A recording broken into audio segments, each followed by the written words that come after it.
പ്രവർത്തനങ്ങളൊന്നും നടക്കുന്നില്ലെന്ന് revenue panchayat police അധികൃതർ ഉറപ്പാക്കണമെന്ന് ഹൈക്കോടതി നിർദ്ദേശം നടപ്പിലാക്കാൻ പ്രത്യേക സംവിധാനം. പോലീസ് നിരീക്ഷണവും കർശനമാക്കി ഈ മേഖലയിലെ ചലനമെല്ലാം പരിശോധിക്കുന്നത് ഇനി ആരും അനധികൃത നിർമ്മാണം നടത്താതിരിക്കാനാണ്. പരുന്തുംപാറയിൽ വ്യാപകമായ രീതിയിൽ സർക്കാർ ഭൂമി കയ്യേറിയെന്ന IG കെ സേതുരാമന്റെ നേതൃത്വത്തിലുള്ള പ്രത്യേകാന്വേഷണ സംഘത്തിന്റെ റിപ്പോർട്ടിന്റെ അടിസ്ഥാനത്തിലാണ് നിർദ്ദേശം. ഇടുക്കി കളക്ടറുടെ നിരോധനാജ്ഞ മറികടന്ന് പരുന്തുംപാറയിൽ ബഹുനില മന്ദിരത്തിന് മുന്നിൽ കുരിശുപണിത ചങ്ങനാശ്ശേരി തൃക്കൊടിത്താനം സ്വദേശി സജിത് ജോസഫിനെതിരെ വണ്ടിപ്പെരിയാർ പോലീസ് കേസെടുത്തു. കുരിശ് കഴിഞ്ഞ ദിവസം റവന്യൂ വകുപ്പ് പൊളിച്ചു നീക്കിയിരുന്നു.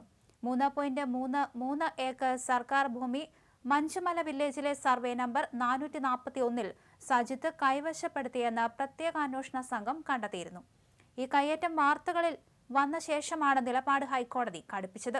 പരുന്തുംപാറയിൽ ഇനി അനധികൃത നിർമ്മാണം ഉണ്ടാകില്ല. റവന്യൂ വകുപ്പിന്റെ NOCയും തദ്ദേശഭരണ സ്ഥാപനത്തിന്റെ അനുമതിയും കൂടാതെ നിർമ്മാണ പ്രവർത്തനങ്ങൾ അനുവദിക്കരുതെന്നാണ് justice Anil K Narendran, justice S Muralikrishna എന്നിവരുൾപ്പെട്ട ഡിവിഷൻ ബെഞ്ചിന്റെ ഉത്തരവ്. പരുന്തുംപാറയിലേക്ക് നിർമ്മാണ സാമഗ്രികളുമായി ഭാരവാഹനങ്ങൾ വരുന്നത് ജില്ലാ ഭരണകൂടവും പോലീസും തടയണമെന്നും ഹൈക്കോടതി നിർദ്ദേശിച്ചു.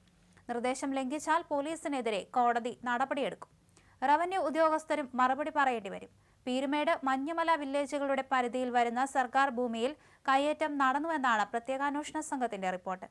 മൂന്നാർ മേഖലയിലെ കയ്യേറ്റം ഒഴിപ്പിക്കണമെന്ന് ആവശ്യപ്പെടുന്ന ഹർജിയോടൊപ്പം പരുന്തുംപാറയിലെ പ്രശ്നവും പരിഹരിക്കാൻ ചീഫ് ജസ്റ്റിസ് പ്രത്യേക ബെഞ്ചിന് അനുമതി നൽകി. കേസിൽ പീരുമേട്, വണ്ടിപ്പെരിയാർ പഞ്ചായത്തുകളെ കക്ഷി ചേർത്ത് പരുന്തുംപാറയിലെ കയ്യേറ്റക്കാരുടെ പട്ടിക ഹാജരാക്കാൻ സർക്കാരിന് കോടതി നിർദ്ദേശം നൽകി. കയ്യേറ്റക്കാരെയും കേസിൽ കക്ഷി ചേർക്കും.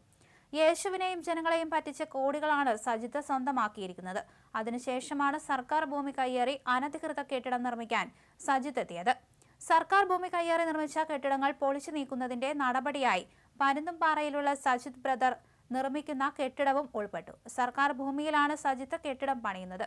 റിസോർട്ടിന് വേണ്ടിയാണ് കെട്ടിടം കെട്ടിപ്പൊക്കുന്നതെന്ന വാർത്തകൾ പ്രചരിക്കുന്നുണ്ടെങ്കിലും ധ്യാന കേന്ദ്രമാണ് പണിയുന്നത് എന്നാണ് സജിത്ത് പറയുന്നത്.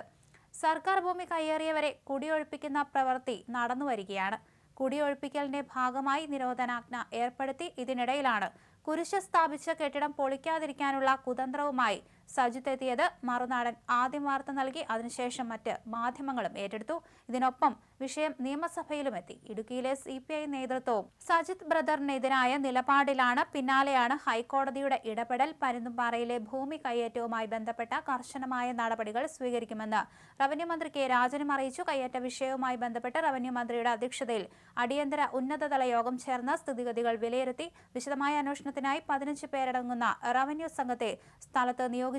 അവർക്കായി ടേംസ് ഓഫ് റെഫറൻസും യോഗത്തിൽ മന്ത്രി നിർദ്ദേശിച്ചു. അന്വേഷണത്തിന്റെ പുരോഗതി എല്ലാ ദിവസവും ജില്ലാ കളക്ടറുടെ നേതൃത്വത്തിൽ അവലോകനം ചെയ്യും. മഞ്ചുമല, പീരുമേട് വില്ലേജുകളിലെ കേരള ലാൻഡ് കൺസർവൻസി ആക്ട് പ്രകാരമുള്ള കേസുകളുടെ സ്ഥിതി വിവരം വൈകിട്ടോടെ തയ്യാറാക്കി റിപ്പോർട്ട് സമർപ്പിക്കാൻ മന്ത്രി നിർദ്ദേശം നൽകി.